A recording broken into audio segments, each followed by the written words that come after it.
2003, when President Kibaki took over, the debt in Kenya was 600 billion Kenya shillings. 600 billion Kenya shillings when President Kibaki took over. By the time he left, it was around 1.8 trillion Kenya shillings. And therefore, President Kibaki borrowed roughly, because there are some decimal points, around 1.2 trillion Kenya shillings for the entire 10 years he was president. And therefore, he was borrowing around 120 billion it's actually 100 billion every year. When President Uhuru Kenyatta took over, the debt was 1.8 trillion. In 2022, the public debt in Kenya was 8.7 trillion Kenya shillings.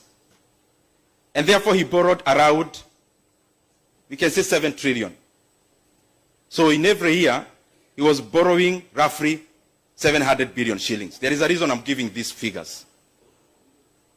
The current administration, when it took over, the debt was 8.7 trillion Kenya shillings. Now, as we talk with you today, the legal debts, because there are others which I'll talk about, the legal debt is 12.5 trillion Kenya shillings.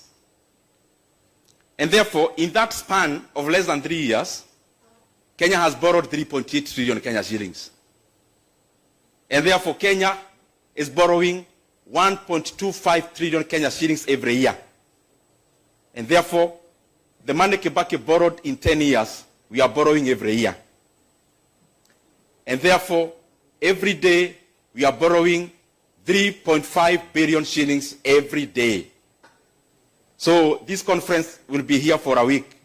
So by the time you go back to Nairobi, you can do the calculations.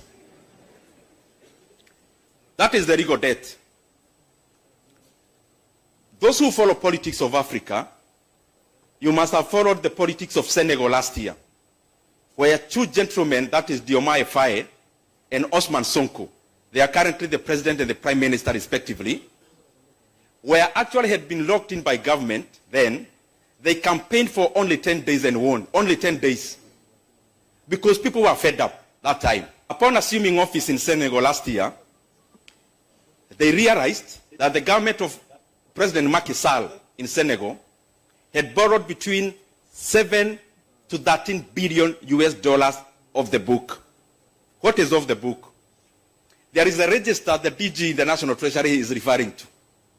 That is the one when you go to the Central Bank of Kenya and all the government data, you'll get to see how much is the debt in Kenya. That was the same book they thought was legitimate in Senegal then. Upon assuming office, they realized there were some debts baptized in other names. You can call it securitization, you can call it revenue-backed board, you can call it asset-backed board. In Kenya, they have names. One is called securitization of road maintenance levy fund. The other one is called Talanta Board. The other one is many others. So they realized there was 13 billion US dollars borrowed off the book. As we talk today, the duo that was very popular in Senegal last year, just wait in the next few months. Actually, issues have already started. Why? Because it is important for a country to maintain one book of debt. And I've been talking about this issue because of the enormity of its importance. Kenya must stop borrowing off the book. Beyond the reported debt of 12.5 trillion, Kenya has already borrowed an illegal debt of 175 billion shillings, where they have gone to the banks, taken a loan of 175 billion, and then they are telling the banks they'll be collecting the fuel levy for the next 7 years. And I'm here wondering, the people in the National Treasury and in government, if you came in to lead and you realized that all the revenue had been securitized, then you'd be elected to do what? So that's one. Second is called Talanta Board. The Talanta Stadium you see, the cost is 45 billion in present value. But it is important for Kenyans to know that Kenya actually took a loan of the book of 45 billion shillings. And do you know what?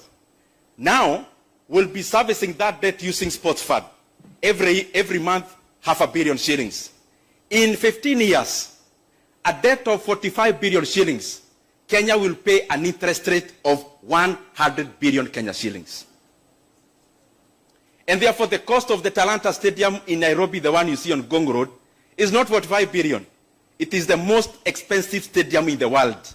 It will be 145 billion in the next 15 years. So I've been requesting the people who are dealing with our debt, no one anakuzuia kukopa, but please let us maintain, as we have done in the past, only one book of debt. And this issue, again, was just discovered in Kenya last year. Actually this year, 2025. Since independence, we have never done securitization. We have never done those kind of boards.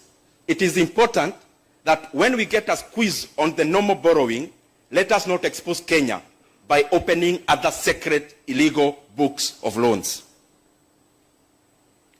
Policy, the issue of policy. I'm just going top line. As you realize nowadays, the fiscal policy in Kenya has now been hijacked by debt. And this is how. The reasoning of the National Treasury, they are my friends, some are doing their best. The fiscal policy in Kenya currently is only addressing one issue, to the detriment of the others. Why? If you look at both fiscal actuary and monetary policy, if you look at the issue of interest rate, we keep seeing the CBR is coming down. But if you look at the lending to the private sector, it's decimated. It is either stagnant or going down. So to whose interest is the interest rate in Kenya going down? It is basically because of domestic debt service. And that is why you see now the composition of debt in Kenya, and everything has ramifications. Previously we are 50-50, that is domestic and foreign. But over time, we are now past 60 domestic. Why? Because Kenya does not want to be accountable to the external lenders. And you can see the trend. If IMF asks questions, what is our response as Kenya? We come to crowd out businesses in terms of credit in our banks. So we borrow internally. So in Kenya, the banking sector is making every year a return in terms of growth in profit, but it's not in tandem with the productive sectors of the economy. Because the government is dominant in lending, in borrowing. In the economic classes, we used to be told the work of government is to release money to the economy, either through banks, through fiscal policy. Now we have inverted. Now the work of the government currently is to mop up money from the pockets of the people and from the pockets of the banks to do the public projects. But you're only transferring farm and consumer, farm and individual consumption to public consumption. Sorry, I just said I'll be doing the highlights. If you look at the exchange rate in Kenya, the exchange rate in Kenya is currently misaligned by around 12 to 18%. Misaligned in the favor of the Kenya shillings. Why? Because of the service of external debt. But what is the ramification of that? What is the ramification of having a misaligned currency, a stronger one? If you look at the graph of the Kenya currency, when Kenya was having its best years during President Kibaki's time, the Kenya shillings was actually misaligned to weaken, not to strengthen. Because when you strengthen the local currency, what are you basically doing? You make payment of interest rate cheaper, but you make all our exports less competitive, and number two, you make all the imports very attractive. That is why you see when the Kenya shillings is misaligned just because of debt, then we take a toll on the other sides of the economy, and especially the balance of payment, and in regards to the production side, not just the capital inflow and outflow. Let me, as I come to the conclusion, just say that what I have realized is that whatever PR you play around numbers, numbers will always betray you. If I say 4 plus 4 is 8, and somebody else is saying, no, it can be 9. Whether you paint it in black, in yellow, in red, 4 plus 4 will always be 8.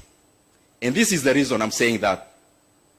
Beyond the paintings we are doing around how we are managing debt, how we want to do this, and how we've been doing this, numbers and figures always summarize stories. Numbers and figures always summarize narratives. Now, let me go back to the same regimes I talked about so that you compare by yourself. And you tell whether the policies now, the fiscal policy, because everything is boiling down to debt, is working or not. And I'll use the figure that encompasses everything, which is the GDP growth. GDP growth takes care of exchange rate, barriers of payment, everything else. President Mwai Kibaki took over the economy of Kenya when the GDP in Kenya was 19 billion US dollars. By the time he left, I'll actually give 3 years just to accommodate everyone, because currently we are in our third year. 19 billion US dollar was the economy of Kenya when President Kibaki took over in 2002, 2003. In his first 3 years, up to 2005, the GDP of Kenya was 26 billion US dollars. And therefore, the growth in 3 years was 36%, just taking this and use at the base. It was 36%. When President Uhuru took over in 2013, the GDP of Kenya was 61 billion US dollars. In his first 3 years, the GDP of Kenya was 74 billion US dollars. And therefore, the economy of Kenya by then grew by 21% in 3 years. Now, the current administration took over when the GDP of Kenya in almost 2023, 2022 was 114 billion US dollars. We are projecting the economy of Kenya to be 131. We are not already there because it's by the end of the year. But the projection by the end of the year, it will be 131 billion US dollars. So if you do the math in dollar terms, that is 14.9%. Now, all of us, most of us here, did NEC exams, which was out of 100. And for you to do CPA, I think most of you got A's in many things. So for us to come closer home and NEC, let's multiply by 2 so that we see. Because our mentality is NEC, even me. I mean, everything I mark is about NEC. So if you times by 2, that is by 2, that comes to around 72%. In NEC, what is grade is that? What is 72% in NEC? Isaidieni tafadhali, nyinyi watu wa CPA. What is 72% in NEC? Anyone who did a NEC exam lately? Especially this is a KCP, KCSE. I think over time it was an A or something. Now, 21 times 2 is 42%. What is 42% in terms of NEC? That is, after Kibaki, that's the one that was following. Currently, after 3 years, it is 14.9%. What is 14.9% times 2? It is what? No, first say the number before you say the grade. 14.9% times 2 is what? 29.8, is it? What grade is it in NEC? What grade? Are those my figures? You can go to KNBS, CBK. I have used government data. Let me also come back home as I finish. Regionally. And these things I'm saying them because we need to be frank about our country so that we know where do we get from where we are. In the year 2024, In the year 2024, Kenya grew by 4.7%. I have tried to take many sources and average them. World Bank, UNDP, Kenyan figures, and average them. So the Kenyan GDP grew by 4.7% last year. How did our neighbors fare? Uganda grew by 6%. Tanzania, I have actually taken all the sources and averaged. Tanzania grew by around 6.1%. Rwanda grew by over 8%. So I am talking about this so that Ethiopia grew by around 7%. So we need to know, when we reflect about what we are doing in Kenya, beyond the story we are giving, we need to look at the underlying. The other day I heard Kenya was to be closed for celebrations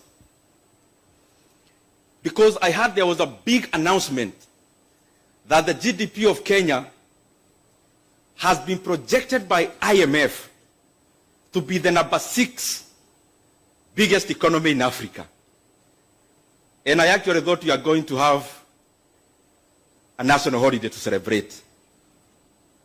But these are the facts. In the year 2021, listen to me carefully. In the year 2021, the GDP of Kenya was 109.88 billion US dollars. I'll give in dollar terms because even that celebration was in dollar terms. Kenya, listen carefully. In 2021, Kenya was the number 6th largest economy in Africa. In 2022, the GDP of Kenya was 114 billion US dollars. In 2022, during election year, Kenya was the number 6th largest economy in Africa. In 2023, we already had a new government by then. Out of the mismanagement of the currency, in dollar terms, the economy of Kenya went to 109 billion US dollars in 2023. That is the point where Kenya became number 7 after being overtaken by Ethiopia. In 2024, the economy of Kenya persisted to be number 7 in the world at around 120 billion US dollars. So this year, we are now coming to number 6 again. You know, a guy who can come, demolish your permanent house in a village, demolish deliberately. After demolishing because he has money, then calls a village to join for Harambee, and he volunteers to build your house. But instead of building the Mawe house you had, the permanent one, he builds you a Mabati house, and he wants the whole village to hail them as a very benevolent leader. Because Kenya was number 6 largest economy in 2021, in 2022, so returning it to where it was, is that a cause of celebration? Thank you, thank you. Thank you very much. Can I get a minute? Omolo? Yes, yes. Yes. And that is the reason why Omolo, most of the projects in Kenya, I mean, just try to have your mind go across the country. Look at any project you can identify. I've talked about debt in Kenya. We are borrowing 3.5 billion every day. I've talked about the illegal debts in securitization, Talanta Board, and the rest. They actually are in the plan of securitizing your housing levy for the next 10 years. So they want to take a loan, and the security will be your housing levy. So the government that will come will realize the housing levy was already collected for the next 10 years. But that's not the point I had. The point is this. Of all the projects you know happening in Kenya now, starting with one that we are celebrating, Rironi Mau Summit, it's not part of the debt. It's also not part of the illegal debt. It is another issue. It is your pension money through NSSF that is building that road. So it is not the borrowed money I talked about. It is also not the illegal boats. It is also not the securitization. It is also not your taxes. Talk about a project like Nyota. You must have heard every government official talked about Nyota. It's also not Kenyan money. It's World Bank money. The expansion of Pangani, Muthaiga, Kiambu, Duberi Road is also not your taxes. That is Chinese money. The smart city project happening in Nairobi is also not part of your taxes. That is South Korean money. Any project you may talk about, even Talanta Stadium, is also not part of the debt I talked about, is also not part of your taxes. That is an illegal debt. So the question I have, and the DG I'm sure is listening, where are you taking the money you are borrowing? And where is then the taxes going? Because you'll tell us about budget support. Which budget support? Lecturers are striking for 42 days because of 7 billion. JSS interns, we are still debating about their confirmation. Capitation, the government now wants to reduce school fees for the scholars, capitation for the scholars, and the parents in Kenya will be paying over 20,000 shillings for day school from January, according to the circular that was sent by government this term. Thank you very much. Thank you, thank you. Thank you, Mheshimiwa. You brought out